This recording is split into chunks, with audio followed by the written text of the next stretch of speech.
임을 위한 행진곡의 5.18 기념곡 지정과 재창 여부는 이번 주에 고비를 맞을 전망입니다. 정치권이 원포인트 임시회를 제안하고 국민의당 지도부도 국무총리와 면담을 가질 예정입니다. 고흥 지역에서 열대작물 커피의 재배 면적과 생산량이 해마다 증가하고 있습니다. 올해는 6차 산업화도 새롭게 시도됐습니다. 지역 농업의 노동력과 생산비를 획기적으로 줄일 수 있는 대안들이 주목받고 있습니다. 농기계 임대 사업 등 다양한 방안들이 빠르게 자리 잡고 있습니다. 전남도 내 농어촌 가운데 아직도 수돗물이 공급되지 않는 마을이 적지 않습니다. 이들 마을에 대한 광역 상수도 공급 사업이 추진됩니다. 여러분 안녕하십니까? 계속해서 광주 전남 소식 전해드립니다. 임을 위한 행진곡의 5.18 기념곡 지정과 재창 여부가 이번 주 고비를 맞을 것으로 보입니다. 국민의당 지도부는 내일 국무총리와 면담을 갖고 임을 위한 행진곡 공식 기념곡 지정과 재창 등에 대한 민심을 전달할 계획이며 5월 단체와 시민단체들도 오는 11일 기념곡 지정과 역사 왜곡 등에 관한 입장을 밝힐 예정입니다. 국민의당 장병완 의원은 국회 본회의가 5.18 기념식 다음 날인 19일로 예정돼 있다며 이번 주에 기념곡 지정을 결의하기 위한 원포인트 임시회를 열자고 제안했습니다.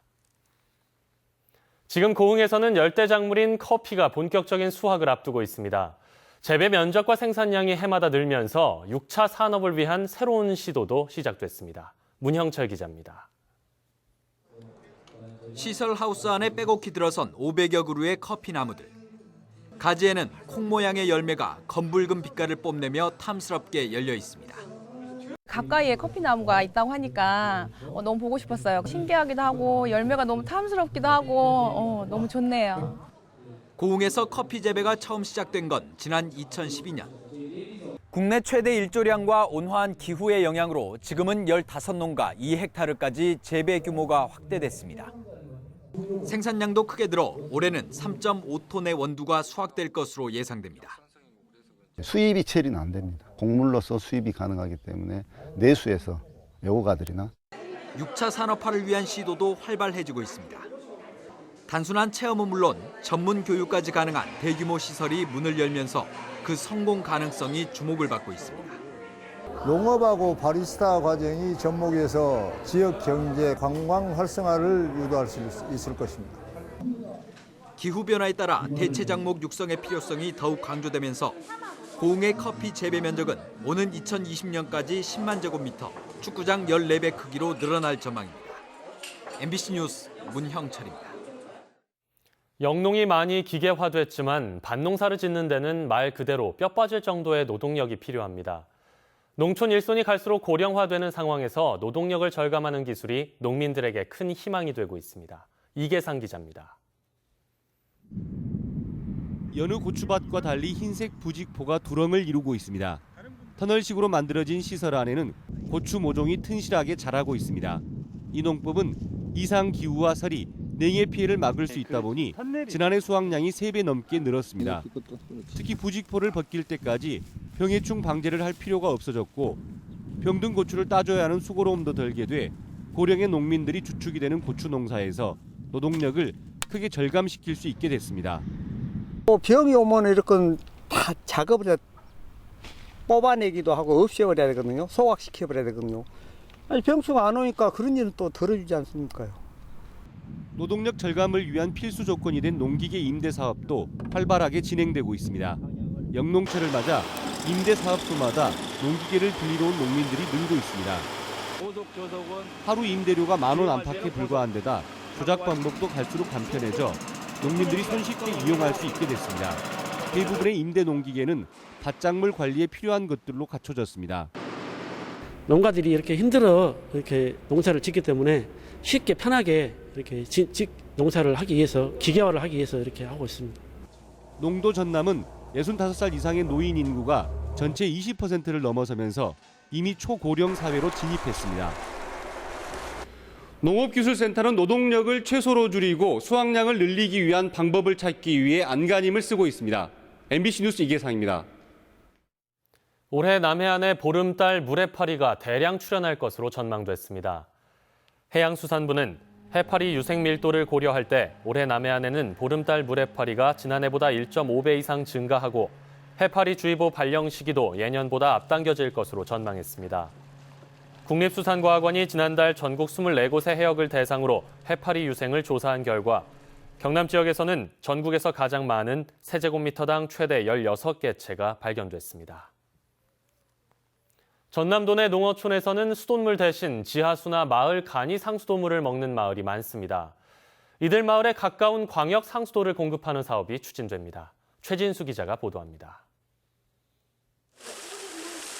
농어촌 마을에 가면 수도꼭지를 쉽게 볼 수 있습니다. 하지만 상수도물이 나오는 도시와 달리 지하수를 파쓰거나 지표수 등의 간이 상수도에서 끌어쓰는 마을이 많습니다. 마을 상수도를 파가지고요. 16가구가 쓰고 있고요. 샘을 파가지고 4집이 쓰고 있고요. 이처럼 상수도 보건 위생이 취약한 농어촌 마을 가운데 광역 상수도 관로에서 가까운 마을에 수돗물이 들어갑니다. 수자원공사와 전라남도는 지난해 10월 광역 상수도 공급 협약을 체결함에 따라 올해부터 오는 2018년까지 영암, 강진, 장성 등 20개 마을에 광역 상수도물을 공급하는 공사를 추진합니다. 일단은 배수지 공사를 먼저 하고요. 배수지에서 가까운 리부터 차례대로 이렇게 공급할 계획입니다. 수돗물을 가정으로 보내는 6개 배수지와 26.5km의 관로를 설치하고 사업비 52억여 원은 정부 자치단체와 수자원공사가 분담합니다. 공사가 끝나면 해당 마을 2천여 명의 주민들이 하루 570여 톤의 수돗물을 쓸 수 있게 됩니다. 수자원공사와 전라남도는 광역 상수도를 직접 공급할 수 있는 지역을 더 찾아내 안전한 물 소외 지역을 줄여나갈 계획입니다. MBC 뉴스 최진수입니다. 오늘 오전 9시 40분쯤 무안군 망운면의 한 해수욕장 인근 부두에서 35살 김모 씨가 몰던 승용차가 5m 아래 갯벌로 추락했습니다. 김 씨와 김 씨의 자녀 2명은 스스로 빠져나왔지만 골절 등의 부상을 입어 병원으로 옮겨졌습니다. 경찰은 김 씨가 후진을 하려다 운전 미숙으로 추락한 것으로 보고 정확한 경위를 조사하고 있습니다. 여수의 한 펜션에서 30대 남성이 추락해 숨져 경찰이 수사에 나섰습니다. 오늘 낮 12시 반쯤 여수시 수정동의 한 펜션 3층에서 38살 이모 씨가 바닥으로 추락해 병원으로 옮겨졌지만 숨졌습니다. 경찰은 이 씨가 펜션 안에서 지인과 말다툼을 벌였다는 목격자의 진술을 토대로 정확한 사망 경위를 조사하고 있습니다. 해경은 오늘 선박 충돌 사고를 낸 외국인 선장 A씨에 대해 특가법상 선박 교통사고 후 도주 혐의 등을 적용해 구속했습니다. A씨는 지난 5일 밤 여수 앞바다에서 자신이 운항하던 유조선으로 조업을 하던 소형 어선을 들이받아 선장 1명을 숨지게 하고 현장에서 도주한 혐의를 받고 있습니다. 영암 F1 서킷에서 열리고 있는 모터와 레저 스포츠 한마당 행사가 높은 성장 가능성을 보였습니다.